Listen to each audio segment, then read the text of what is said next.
It's amazing how many times people will, give someone equity in their brain and get an opinion when they don't really ask for an opinion, or maybe they are asking for an opinion from someone there that hasn't done that work, right? So it's kind of like asking, hey, how do you build a computer?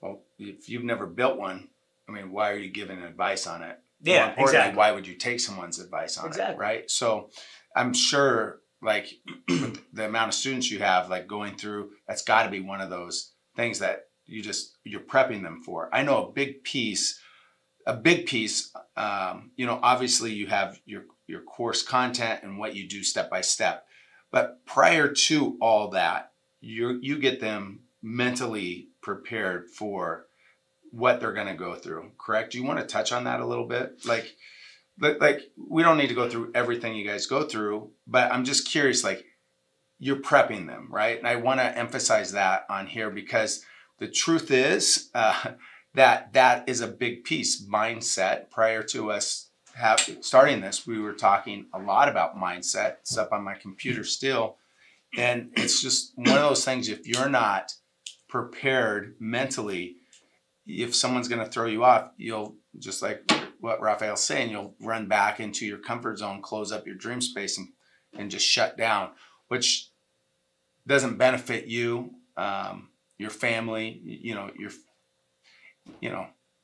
it doesn't benefit you. So make sure you're geared up mentally, and prepared to take on any of these negative people or challenges. And don't be surprised, obviously, when you take off, and you guys have heard this before, once you start getting success, you're going to have friends and family that are haters. This is just how it works, unfortunately, because there's a form of jealousy that creeps in there, and you'll probably end up with new friends. So Yeah, unfortunately, that's really how it happens, right? Some people are real and they stick with you, but there's also this big group of people that are going to be the naysayers, and not necessarily because they hate you as an individual, but they're going through something in their space, in their world, in their through their mind, that's stopping them from doing something, right? So whenever they see it manifest in somebody else, it's a natural reaction to reject it.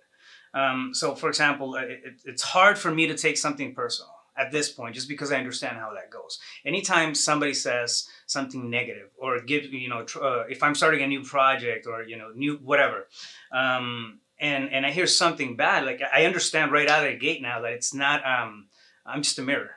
I'm not. It's not against me as an individual. It's they're going through something else. Maybe they really believe they can't achieve it, but my head is set. My head is fixed. My mindset is done. There is no other outcome. I'm already walking in that direction, right? And that's how I'm wired now. It didn't used to be that way. Right. It's one of the things that helps me. But as far as the pragmatics of getting people kind of ready or teed up for what's coming, because it is a storm. Anytime you start a business, it's gonna be stormy.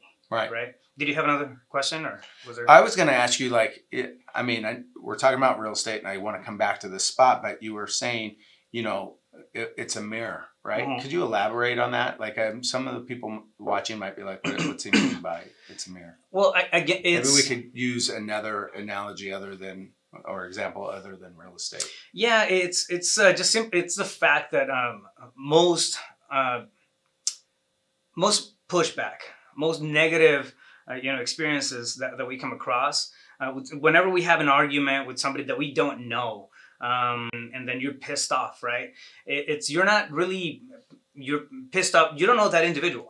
You don't know if they just, totally, lapsed out, and they ended up cutting in front of you because they didn't know where the line started. Yet you're pissed off. You're mad. Right. You're mad because you're standing in the line. You're mad because something happened in the morning, and that kind of rippled effect over to your attitude, your degree of patience, to that moment. So understanding that it's not all about us, right there and then, whenever something bad is coming at us. For example, cold calling. Cold calling it's one of the best prospecting tools out there. However, every time you call, 99.9% of the time, can I curse? Yeah, please. you're gonna have a fuck off on the phone, right? Yeah. People get mad because you're soliciting, you're calling, you're doing whatever. However, it's something that we have to do on our end. Right. They're not mad at us because we're calling. They don't know us. Right. So the understanding that it's not going to be a personal thing, Right. as in getting, to an attack on your individuality. It's the first thing that we have to understand Right. as entrepreneurs. It's just a situational thing. They're tired of the other 30 phone calls. You just happen to be the 31st that popped the bubble. Right. And I think that goes a long way. Just understand that it's not an individual attack.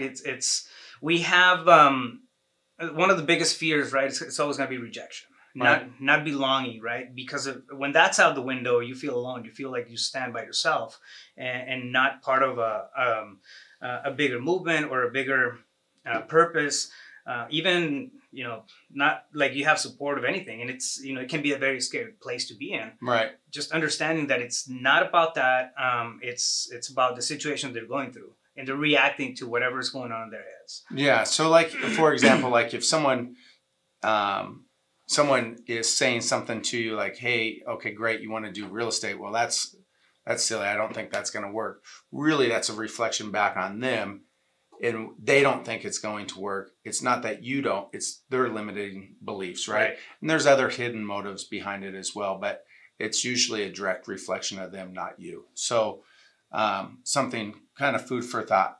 And the reason we're talking about this so much is I believe, and a lot of people in the space believe, you're no different in that, the mindset piece is such a massive part of being an entrepreneur. It doesn't matter whether it's real estate or not. It just so happens that's what we do is real estate. So that's what we're using, that vehicle. But that being said, when you transform a piece of real estate, you're going through and you're rehabbing it and you're learning how to manage, budgets, timelines, people, which is probably the biggest variable in this whole thing. As you go through that process, it is painful, rewarding, very rewarding. So I don't want to discourage anybody from ever thinking about it. It's just a challenge. Just like anything that you start that is new is a challenge. Doesn't matter if you're an AC tech. The first AC, unit that you worked on was hard. No different than a house. So you go through that process, but by the time you're done with all these different things that you've had to manage, now you've transformed yourself in your mind in the process, right? You've become a stronger, better person with more skill sets, right? So I always say, transform a house, you're going to transform your mind. So that's our big thing too. It's a huge piece. Well, when you get that result through the door, shit gets real. Right. Now you understand you have something tangible, right? Like, wow, I did this. And I see that click. One of the things that I really push for is when, students get their first paycheck, don't get it deposited. Like, go out there. If you have to drive 2 hours to go to the title house where you locked that deal and you closed it, do it. Yeah. It's just going to be that much more for the anticipation and the build out of the energy, right? And that's really what's going to make that moment, stay with you for the rest of your life. The connection to energy. So you have that, and then you get to the title house. You walk in, and then you talk to this lady. My skin is, You talk to this lady who you've been dealing with for the past, 2-3 weeks, maybe 30 days, and then I'm here to pick up my check, and they give you the check, and then you're just there, you're sweating. They give it to you in your hand, and it becomes real. Yeah. I see that happening every single time that happens. The students, usually. I closed it. I had a student that 2 weeks ago closed the 3 first deals. He started in January and he closed 3 deals in 1 week. He teed it all up. It all happened. Closed 3 deals. Sends me a picture with the three checks. That's awesome. And that's a game changer, right? It rewires you to a whole new level. Your subconscious just changes. Your belief system changes. Right. Because now you're like, oh, wow, this is real. And I'm not talking wholesaling specific, right? I'm talking any challenge. Right. You go through the process, you get it done, and the belief gets bigger. Your confidence, everything. So you gain equity in yourself. So I think that's great. Okay, so we've talked about students. What has been for you? Like, what has been your biggest challenge? Or give me one of your life's biggest challenges, something that you've had to overcome. For me, truth or comfort. I'm not one for comfort. It's really has been, it's been my limiting beliefs on the amount wealth and the impact that I could create. I come from a very humble background. I grew up in a mobile home, you know, that kind of stuff. Mom was a single mom. It's just very, very humble beginnings. I never felt like I was poor. I didn't know what that meant. Right. But I had my mindset was fixed to this, you know, standard of living that was all around me, right? So I mean, making $30,000 a year was, you're balling. You're good. You're solid. Yeah. And I didn't understand the potential for what somebody can do in their lifetime. Yeah. I just and I never had you know, early on I had really good people. I had a lot of love around me, and so I never suffered that way. I never went hungry, or you know, I can't, you know, do a sob story about that kind of stuff. But it's the reality for me was different. Just the borrowed behaviors and the beliefs that I was, you know, growing up with and adopting, just, you know, kind of, you know, had me set at this one point, and overcoming those it's one of the biggest challenges by far. So